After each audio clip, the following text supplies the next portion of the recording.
भाई बहनों के प्रेम का प्रतीक रक्षाबंधन का त्योहार नजदीक है। इस बार लोगों के मन में दुविधा है कि रक्षाबंधन का त्योहार कब मनाएं। क्या मान्यता है इसकी और क्यों मनाया जाता है रक्षाबंधन का त्योहार।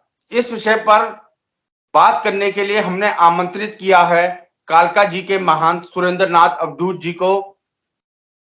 गुरु जी, बहुत बहुत स्वागत है आपका पंजाब केसरी टीवी और नवोदय टाइम्स पर। आपका बहुत बहुत धन्यवाद। लोगों के भ्रम को दूर करने के लिए आपने मुझे ये अवसर दिया है। इस बार रक्षाबंधन को लेकर दुविधा की स्थिति बनी हुई है। लोगों के मन में ये अनेकों प्रश्न उठ रहे हैं कि इस बार रक्षाबंधन कब मनाया जाए, क्या शुभ मुहूर्त होगा, किस समय इसको मनाना उचित होगा। इन सब बातों को लेकर सब लोग उलझे हुए हैं। वास्तव में पूर्णिमा तिथि का शुभारंभ 10:49 के बाद 30 तारीख को ही हो जाएगा, लेकिन क्योंकि उसी के साथ साथ जो है भद्रा का शुभारंभ हो रहा है, जो रात्रि के 9 तक रहेगी, तो भद्रा के अंदर जो रक्षाबंधन को मनाना उचित नहीं माना जाता, शुभ नहीं माना जाता, क्योंकि जिस समय भद्रा का वास पृथ्वी पर होता है, अर्थात जिस समय चंद्रमा कर्क, सिंह, कुंभ या मीन राशि में होता है, तो उस समय भद्रा का वास पृथ्वी पर होता है और उस समय कोई भी शुभ कार्य नहीं किया जाता।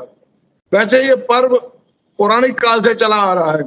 सर्वप्रथम शची ने इंद्र को ये रक्षा सूत्र बांधा था और उनके दीर्घायु की और उनकी सुरक्षा की कामना की थी, तो इसको रक्षाबंधन के इसलिए कहा था कि रक्षा सूत्र बांधते हैं। उसके बाद महाभारत काल में द्रौपदी ने पूजन करके ये रक्षा सूत्र पांडवों को बांधा था और उनकी सुरक्षा की कामना की थी।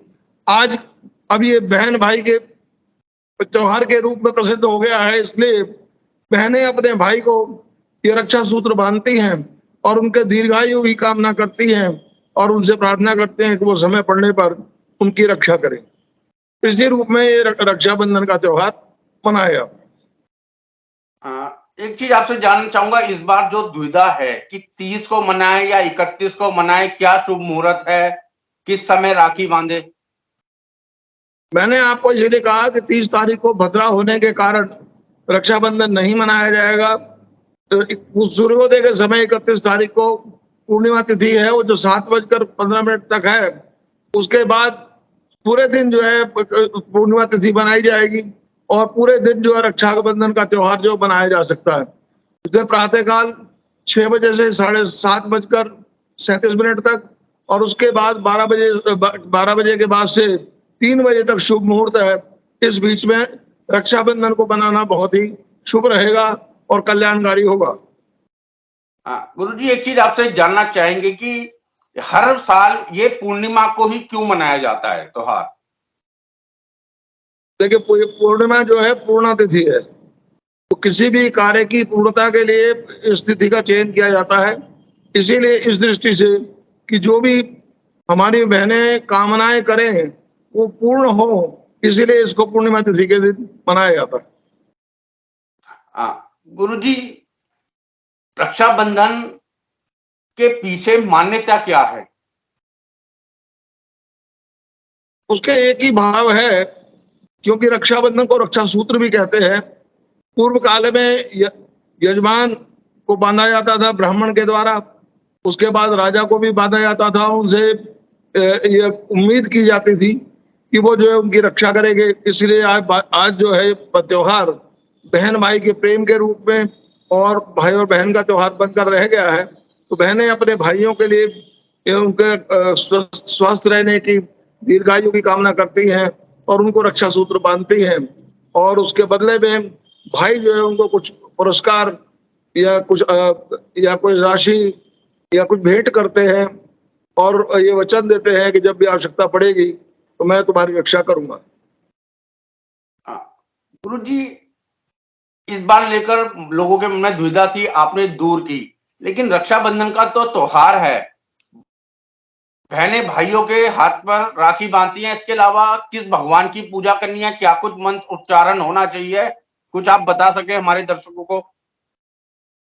बहनें जब अपने भाई को राखी बांधती है तो थाली के अंदर रोली चावल या हल्दी चावल और रक्षा सूत्र, और जो राखियां आजकल तो तरह तरह की जो वैज्ञानिक आधुनिक राखियां आ रही हैं वो रखती हैं, थोड़ा मिष्ठान रखती हैं और अपने भाई को जो है मंगल तिलक करती है। उसके बाद रक्षा सूत्र बांधती हैं और उनको उनके तिलक करने के बाद ये सब चीजें पूरी हो जाती हैं और उसके बाद भाई जो है अपने बहनों को कुछ उपहार देते हैं और इसके साथ ही रक्षाबंधन का त्योहार संपन्न हो जाता है।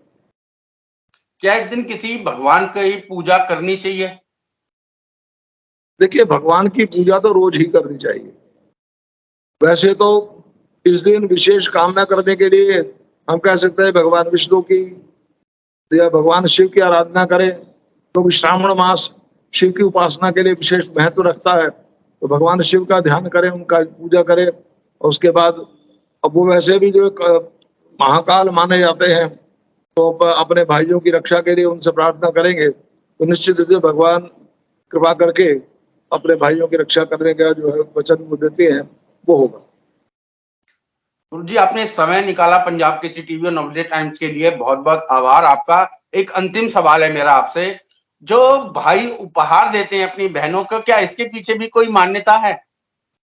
नहीं, वो तो ये देखिए, क्योंकि इन दिनों बहन काफी दूर से चलकर आती है, कुछ जो है अर्थ का व्यय भी करते हैं, तो भाई का भी ये दायित्व तो बनता है कि वो अपनी बहनों को कुछ ना कुछ उपहार दें।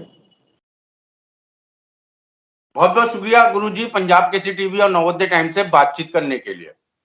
आपके सभी दर्शकों का हार्दिक अभिनंदन और आपका धन्यवाद।